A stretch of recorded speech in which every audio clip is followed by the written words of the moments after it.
ചുക്കും പേടിക്കണ്ട. അവളെ ഇറക്കിക്കൊണ്ടുവരില്ലേ വേണ്ടു. സമയാവട്ടെ. നിക്ക്, നമ്മൾ തമ്മിൽ പഴയ ഒരു കണക്കുണ്ടല്ലോ ശനി, അത് തീർക്കണ്ടേ? അതൊക്കെ ഇപ്പഴാ വന്ന് ചോദിക്കണേ. സമയം കൊടുക്കടാ.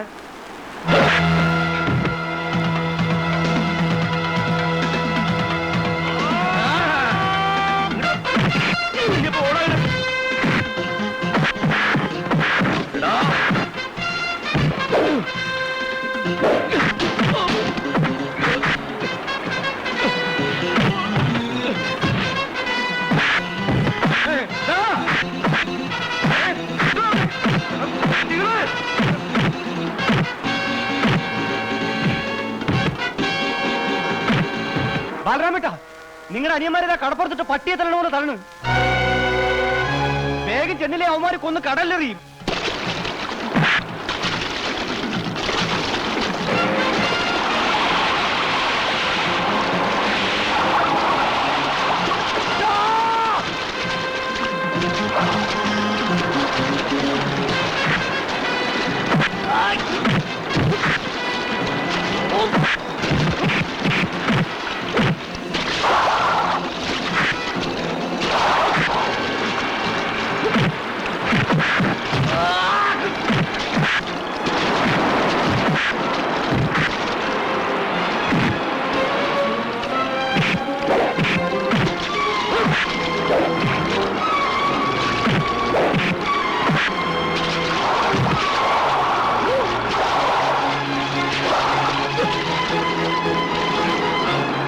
എന്ത് വിചാരിച്ചടാ 500 മക്കളെ കൈവച്ചത്?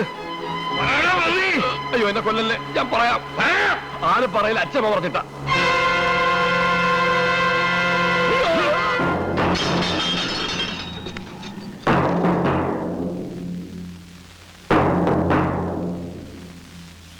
എന്റെ അനുജന്മാരെ തല്ലിക്കുമല്ലേ? ഞങ്ങൾ ചേട്ടാനിമാർ പലതും ഉണ്ടാവും, അത് കണ്ടിട്ടായിരിക്കും.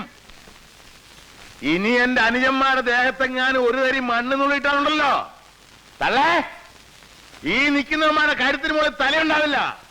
അതിന് ഞങ്ങൾക്ക് റൗഡികളുടെ ആവശ്യമൊന്നുമില്ല, നേരിട്ട് വന്ന് ചെയ്യും. ബാലരാമനാ പറയുന്നത്. സംശയമാണോ പട്ടികളെ?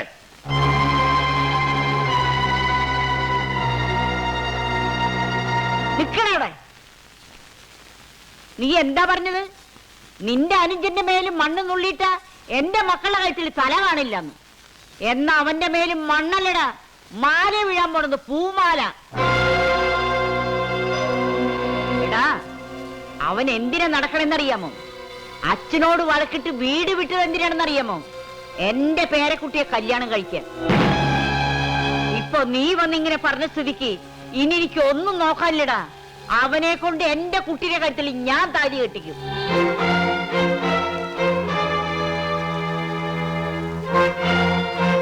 സ്വന്തം മകന് 500 നടത്തി കൊടുക്കാത്ത കല്യാണം ഈ അച്ഛമ്മ നിന്ന് നടത്തി കൊടുക്കടാ. ചെന്ന് പറയണ നിന്റെ അച്ഛനോട്, പറ്റുകിൽ വന്ന് തടയാൻ പറയണ നിന്റെ അച്ഛനോട്.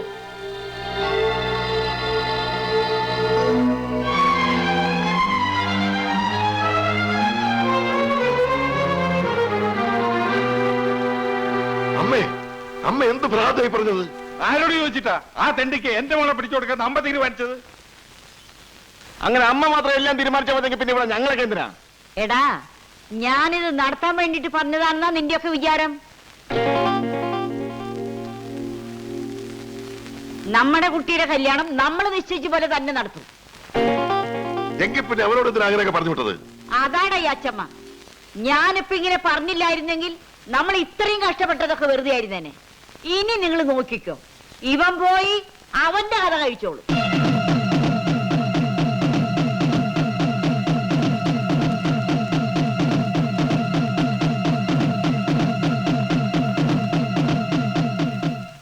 അവനെ ജീവനോടെ കൊണ്ടുവരണോ കൊന്നു കൊണ്ടുവരണോ? അച്ഛൻ പറ, ഞാൻ അതുപോലെ ചെയ്തിരിക്കും.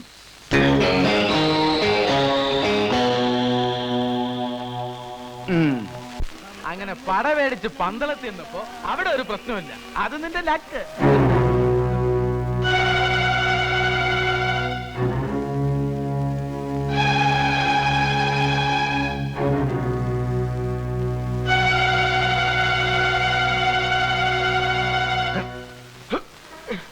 എന്താ കേറാ വണ്ടിയെ.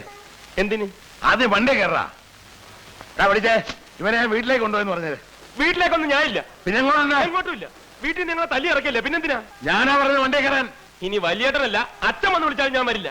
നീ വരില്ലല്ലേ? നിനക്ക് ആനപ്പാറിലെ പെണ്ണിനെ കെട്ടണമല്ലേ? കൊന്നുകളെ നിന്നെ ഞാൻ. കേറണം വണ്ടിയിലേക്ക്. വണ്ടി കയറാൻ. അയ്യോ ദേ അച്ഛൻ.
വേണ്ട.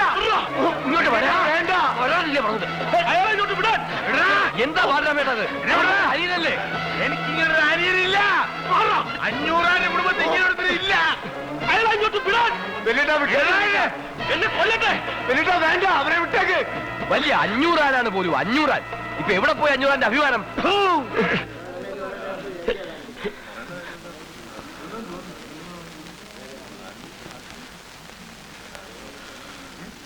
വഴി കിടന്ന് തെരുവ് പട്ടികളെ പോലെ തമ്മിലടിച്ച് ചാകാനാണ് 500 മക്കളുടെ വിധിയെങ്കിൽ ആയിക്കോ, എന്ത് വേണമെങ്കിലും ആയിക്കോ.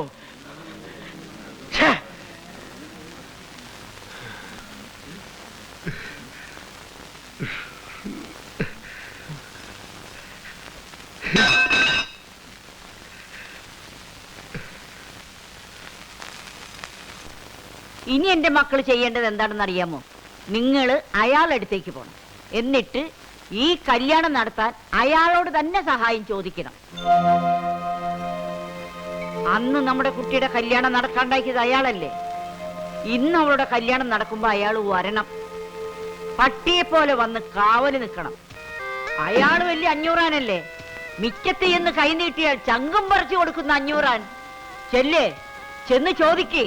ഇപ്പൊ ചോദിച്ച് അവന്റെ ചങ്ക് പറിച്ചു തരാൻ അയാൾ തയ്യാറാവും.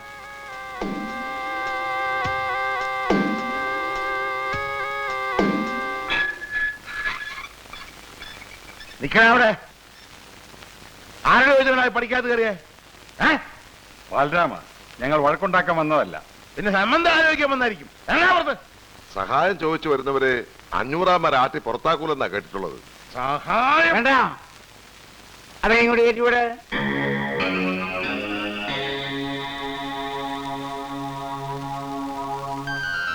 മുതലാളി, ഞങ്ങളോട് ക്ഷമിക്കണം. ഞങ്ങളോട് എന്തെങ്കിലും വിരോധം ഉണ്ടെങ്കിൽ അതൊക്കെ പൊറുക്കണം. എന്റെ മോളെ കല്യാണം കഴിച്ചു കൊടുക്കണമെന്ന് പറഞ്ഞ് അങ്ങയുടെ മകൻ ഞങ്ങളുടെ അമ്മയുടെ അടുത്ത് വന്ന് സഹായം ചോദിച്ചിരിക്കുക. അമ്മയ്ക്ക് മുതലാളിയെ തോപ്പിക്കണമെന്ന് മാത്രമേ ഉള്ളൂ. അതിനുവേണ്ടി ഞങ്ങൾ നിശ്ചയിച്ച കല്യാണം പോലും തടഞ്ഞിട്ട് അവന് കല്യാണം കഴിച്ചു കൊടുക്കാൻ പോവുക. എന്നാലും ഞങ്ങൾ നിശ്ചയിച്ച കല്യാണം തന്നെ നടത്തണമെന്നാ ഞങ്ങൾക്ക്. പിന്നെ അമ്മ അവനും തടയാൻ വന്ന ഞങ്ങൾക്ക് എന്തെങ്കിലും ചെയ്യേണ്ടി വരും. അങ്ങനെ എന്തെങ്കിലും സംഭവിച്ചു പോയാൽ മുതലാളി ഞങ്ങളോട് ഒന്നും ചോദിക്കരുത്. വേണ്ട, നിങ്ങൾ അവനോടൊന്നും ചോദിക്കണ്ട. ചോദ്യമൊക്കെ ഞാനായിക്കോളാം. നിങ്ങൾക്ക് ആ കല്യാണം നടത്തി കിട്ടിയാ പോരെ, അത് ഞാൻ നിന്ന് നടത്തി തരും. ബാലരാമ, ലോകത്തിൽ ആരുടെ മുമ്പിൽ തോറ്റാലും അവന്റെ മുമ്പിൽ തോക്കാൻ പാടില്ല. തോറ്റാൽ പിന്നെ 500 ഇല്ല. ഇവിടെ പോയി നിങ്ങളുടെ അച്ഛന്റെ പകയും പ്രതികാരം പദവിയൊക്കെ വലിയ 500 500. സ്വന്തം മകനെ തോപ്പിക്കാൻ വേണ്ടി അവരുടെ കല്യാണത്തിന് കാവല് നിൽക്കാൻ പോണു. കാവല് നിൽക്കാൻ നിങ്ങളുടെ അച്ഛനാരാ? ഗൂർക്കയോ? അല്ല പിന്നെ ഈ സമയത്താണ് ചൂടാവണത്. ചൂടാവാൻ പിന്നെ സമയം കാലൊക്കെ ഉണ്ടാ. എന്നാ ഞാൻ സമയമൊക്കെ ഉണ്ട് എഴുതിട്ടാ. മുട്ടുകലേറ്റ് കൊല്ലും ഞാൻ. തളർന്നിരിക്കുമ്പോ എന്നെ കൊണ്ട് അക്രമം ചെയ്യിപ്പിക്കില്ലേ? അല്ല അതെ, സ്വന്തം മക്കളുടെ കല്യാണം നടത്തി കൊടുക്കാത്ത ആ മനുഷ്യൻ എന്ത് അവകാശം ഉണ്ടായിട്ട് ആനപ്പാറയിലെ ആ പെണ്ണിന്റെ കല്യാണം നടത്താൻ പോണേ? എന്റെ പൊന്നു കൊച്ചമണി, കുറെ നേരമായില്ലോ നീ കിടന്ന് കാറണേ. കാറും ഇനിയും കാറും. എനിക്ക് അത്രയ്ക്ക് സങ്കടമുണ്ട്. തൽക്കാലം പുറത്തുനിന്ന് സങ്കടം എടുക്കണില്ല. ഇപ്പൊ തന്നെ ഞങ്ങളുടെ കയ്യിൽ ഇഷ്ടംപോലെ സങ്കടമുണ്ട്. പുറത്തുനിന്ന് എടുക്കുമ്പോ ഞാൻ നിന്നോട് പറയാം. ഇത് വലിയ മാറണായില്ലോ. എടാ രാമഭദ്ര, നീ ഇങ്ങനെയുടെ വാക്കും കേട്ടോണ്ടിരുന്ന ആയുഷ്കാലം മുഴുവനും നീ ഇങ്ങനെ ഈ ഇരിപ്പിരിക്കേണ്ടി വരും. എടാ നമുക്ക് പോണോടാ. അച്ഛനല്ലേ ഏത് കൊലകൊമ്പം വന്നാലും നമുക്ക് പോയി ആ കല്യാണം മുടക്കണം. നീ ആ പെണ്ണിനെ കെട്ടണം. ഇതാരാണ് ഈ നേരത്ത്? അച്ഛനോ മറ്റോ ആന്നോ?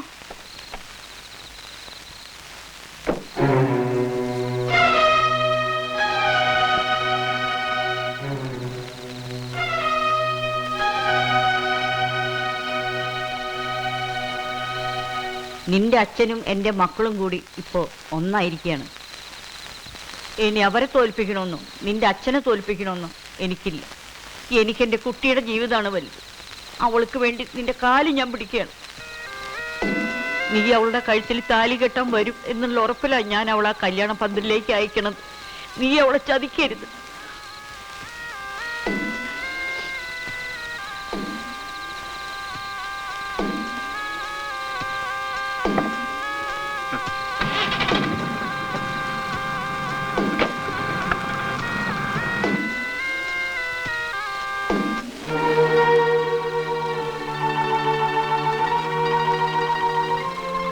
അമ്മ ഈ പറഞ്ഞിട്ട് പോയതൊക്കെ നീ വിശ്വസിച്ചോ? അവളെ നിനക്ക് കെട്ടിത്തരും നീ വിചാരിക്കുന്നുണ്ടോ? നിന്നെ നിന്റെ അച്ഛനെയും തമ്മി തല്ലിക്കാനാ അമ്മ ഈ ഉറക്കം കളഞ്ഞു നടക്കുന്നത്. അല്ല, നിന്നെ കൊണ്ട് കെട്ടിക്കാനൊന്നും അല്ല. എടാ, ഈ അമ്മയും കൂടെ കൂട്ടി ചേർന്നിട്ടാ ഇപ്പൊ അവളുടെ കല്യാണം നിശ്ചയിച്ചിരിക്കുന്നത്. അതറിയാവോ നിനക്ക്? നിന്നോട് അവളുടെ കഴുത്തി താലി കെട്ടാൻ വരണമെന്ന് ഇപ്പൊ പറഞ്ഞില്ലേ? ഇതേ അമ്മ തന്നെയാ നിന്നെ തടയാൻ നിന്റെ അച്ഛന്റെ സഹായം ചോദിപ്പിച്ചത്. എടാ, ഇത് അടവാണ്. നിനക്ക് അവളെ കിട്ടുമെന്നായപ്പോ എവന്റെ ചേട്ടന്മാര് പുതിയ അടവാട്ട് എവനെ പറഞ്ഞു വിട്ടിരിക്കുകയാണ്. കെട്ടാനും കെട്ടിക്കാനും ഒക്കെ ഞങ്ങൾക്കറിയാം. ഇറങ്ങി പോടാ. രാമഭദ്ര, ഇറങ്ങി പോടാ പുറത്ത്. ഇറങ്ങി പോടാ പട്ടി. മൂക്കിടിച്ചാൻ പരത്തിക്കളയും പന്നി. രാമഭദ്ര,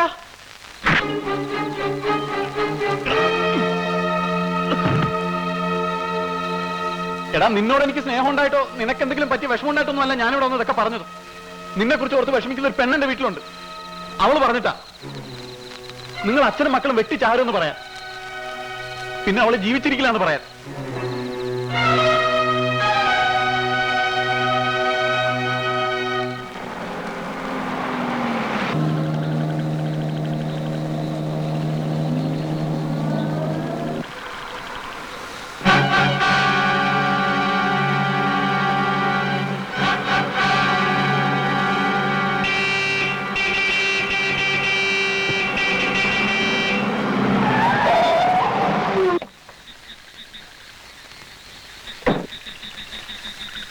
ചാവാണ്ട് മാറാൻ വേണ്ടിട്ട് മുമ്പിൽ എന്തിനാ നിർത്തിയത്? കൊല്ലായിരുന്നില്ലേ? എളുപ്പം ജയിക്കായിരുന്നല്ലോ എല്ലാവർക്കും. ആരെ തോൽപ്പിക്കാൻ അച്ഛൻ? അവിടുത്തെ കല്യാണത്തിന് അച്ഛൻ പോയി കാവൽ നിൽക്കണം. എന്നെ തോൽപ്പിക്കാൻ? അച്ഛനെ തോൽപ്പിച്ചിട്ട് എനിക്ക് അവളെ കെട്ടണം. ആ പരിസരത്ത് പോലും ഞാൻ വരില്ല. ദേവി ചെയ്ത് അച്ഛൻ ഇവിടെ പോവരുത്. വഴി മാറിക്കണം. ഇല്ല, ഞാൻ പറയുന്നത് നിങ്ങൾ വിശ്വസിക്കണം. അച്ഛനെ അവർ ചതിക്കുകയാണ് അച്ഛാ. അതിന് കൊച്ചേട്ടനും വലിയേട്ടനും അവർക്ക് കൂട്ടു നിൽക്കരുത്. പറഞ്ഞു നിൽക്കാതെ അവന്റെ നെഞ്ചത്തോടെ കയറ്റി വിടാൻ വേണ്ടി.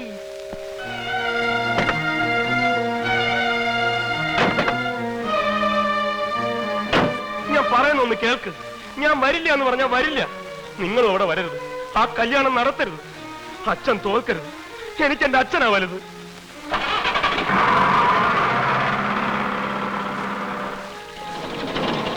ഞങ്ങൾക്ക് ഞങ്ങളുടെ അച്ഛനാ വലുത്. ഞങ്ങളവിടെ പോവും, ആ കല്യാണം നടത്തും. തടയാനെങ്ങാനും വന്നാ നിന്നെ കൊന്നെങ്കിലും അച്ഛൻ ജയിക്കുന്നുണ്ടെങ്കിൽ അതും ഞാൻ ചെയ്യും. 500 മകൻ ബാലരാമനാ പറഞ്ഞേ, ഓർത്തോ? എന്നാൽ അതേ 500 മോൻ രാമഭദ്രൻ പറയുന്ന ഓർത്തോ? ഞാൻ അവിടെ വരും. നിങ്ങൾ നടത്താൻ ഉദ്ദേശിക്കുന്ന കല്യാണം ഞാൻ തടയും. എനിക്ക് ജയിക്കാൻ വേണ്ടിയിട്ടല്ല, എന്റെ അച്ഛന് ജയിക്കാൻ വേണ്ടി. നമുക്ക് കാണാടാ. കാണാം. ആ കാണാം. ഞാനല്ലേ പറയുന്നത്, നീ നാളെ ധൈര്യമായിട്ട് കല്യാണ മണ്ഡപത്തിൽ വാ. രാമഭദ്രൻ അവിടെ വന്നിരിക്കും. അവൻ തന്നെ നിന്റെ കഴുത്തി താലി കെട്ടുകയും ചെയ്യും. വേണ്ട, ഞാൻ വരില്ല. ഇങ്ങനെ ബഹളവും ലഹളയൊക്കെ ആയിട്ട് എന്റെ കഴുത്തിൽ ആരും താലി കെട്ടണ്ട. എന്റെ അമ്മയുടെ കല്യാണം പോലെ ഇതും വെട്ടും കുത്തും ഒക്കെ ആയി തീരാൻ ഞാൻ സമ്മതിക്കില്ല. മാലു, ഇതൊക്കെ ഒന്ന് അവസാനിപ്പിക്കാൻ വേണ്ടി തന്നെ ഞാനും ഈ പാടക്കപ്പെടുന്നത്. ഈ രണ്ട് കുടുംബങ്ങൾ തമ്മിലുള്ള വാശിയും വൈരാഗ്യവും ഒക്കെ തീരണമെന്നുണ്ടെങ്കിൽ നാളെ നീ അവിടെ വരണം. നിന്റെ അച്ഛമ്മ നോക്കി നിൽക്കേ, അഞ്ഞൂറാ നോക്കി നിൽക്കേ, രാമഭദ്രൻ നിന്റെ കഴുത്തി താലി കെട്ടണം. അതല്ല ഈ വഴക്ക് ഇനി ഇങ്ങനെ തുടരണമെന്നാണെങ്കിൽ ആയിക്കോ, നിന്റെ ഇഷ്ടം പോലെ ആയിക്കോ.